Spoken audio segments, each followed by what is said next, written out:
My name is Nail again, and I work and live here in Heidelberg as an audio engineer. I know some engineers will hate me for saying this, but sorry. And first of all, I hope you get better with your cold. We need you. I hope to.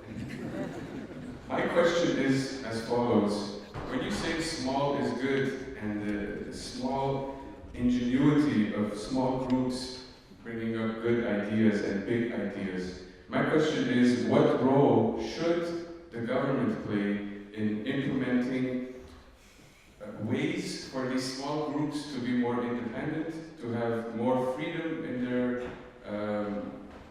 innovations, let's say? What role should or does the government have in this aspect? Thank you. I think we have enough independence in Armenia. There's so much excitement now. I don't think there were any restrictions before. I think the reality is how we can help these young people. And for that, in this case, we need some infrastructure and support.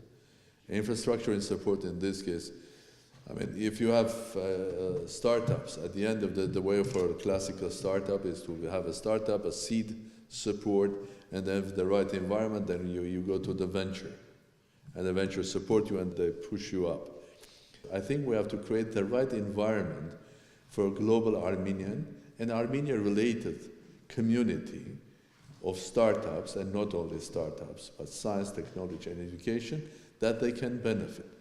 So this is what we have to do, to create the environment when they will succeed. Otherwise, what will happen, and that will happen not only in Armenia, the great talent will start migrating to the place. Ideas and young people are liquid. They will move to the places where they'll find their ideas and their innovation basically executed. What I want to do, because the world is at the end of the day, is a small place. You don't have physically to go to California or Silicon Valley. Being in Armenia, you have to be a part of that Silicon Valley process and be successful. This is what we have to create in Armenia. Thank you very much, President, for your most interesting speech. I'm Jochen Frover and former director of the Max Planck Institute for Public International Law here in Heidelberg. I had the privilege visiting your beautiful country, invited by a former young researcher from Armenia at our institute, who's, I think, doing well. You may even know him by the name of Muradyan. My question concerns the unfortunate political situation existing in your surroundings, namely the so-called frozen conflict concerning Nagorno-Karabakh. What is your view on how these problems could be solved, hopefully peacefully? I was saying that small is beautiful. That's true. But in this world of quantum behavior, small can be also dangerous, because small can have big power. And the frozen conflict in a small place, which is called Nagorno-Karabakh, or we call it Republic of Artsakh, until it's resolved, it could become one day dangerous if not managed well. For me, there is no other way rather than to have a peaceful resolution of this conflict. Any other way will be completely destructive for everybody. I think, and it's not about how much powerful you are, how much money you are spending on buying arms, how big is your army. The place is a focus of many interests. If you look at that, we are born, and for centuries we lived in an environment where there is a real concentration of interests, power, challenge, and it's a real crossroad of different civilizations. Look around what's happening. Syria is not very far. Middle East is not very far. It's Iran today. It's Azerbaijan, Georgia, Armenia. It's Turkey, Russia. Anything, even small, starting destabilizing the system will be very destructive. So there is only one way forward, which is the peaceful resolution of the conflict. And I hope that conflict resolution will be based on common sense and will be based on the human values. And in this case, in my understanding, these are the rights of the people of Nagorno-Karabakh.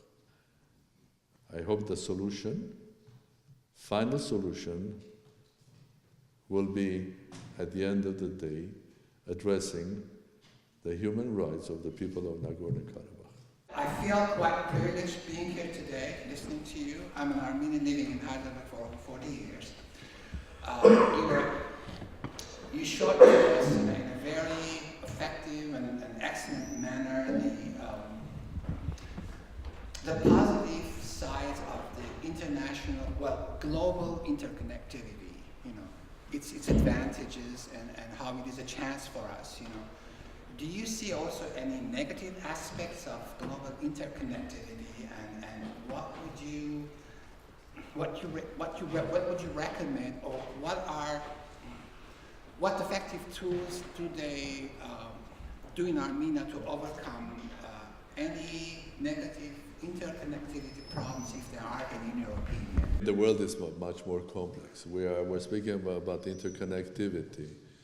When you are a global, let's say, nation, what you can have, for example, from just an Armenian side, you can have huge number of Armenians that live abroad, away from Armenia, having huge influence on the country, while not living there. Okay? Those who live there and those who don't live, they are the same nation, but they live in different environments. So interconnectivity has many faces, both positive and negative one. But it's always the case. And first days because interconnectivity is also real and virtual, a tool at the end of the day. Globalization, industrial scientific revolution, the human creativity, the role of education and all of that. At the end of this very, very long chain that I can continue comes one important factor called morality. Okay? If you don't have the human morality, not German morality, not Armenian morality, human morality. If you don't have the morality, then all of these factors, be that in education, you will educate wrong people. You will create the wrong startups and the wrong ideas. Your technological advances will become weapons instead of becoming tools of advancement and so on and so forth. So among all of this chain, there's a simple truth that we are human. And there should be something that at the end of the day must be absolutely important. So whatever we do should have human common sense and should have a morality and sort of a soul or a heart, whatever you call it, in the foundations of what we are doing. Otherwise, we're capable of doing bad things. And it doesn't matter who you are, what nationality. So it should be human.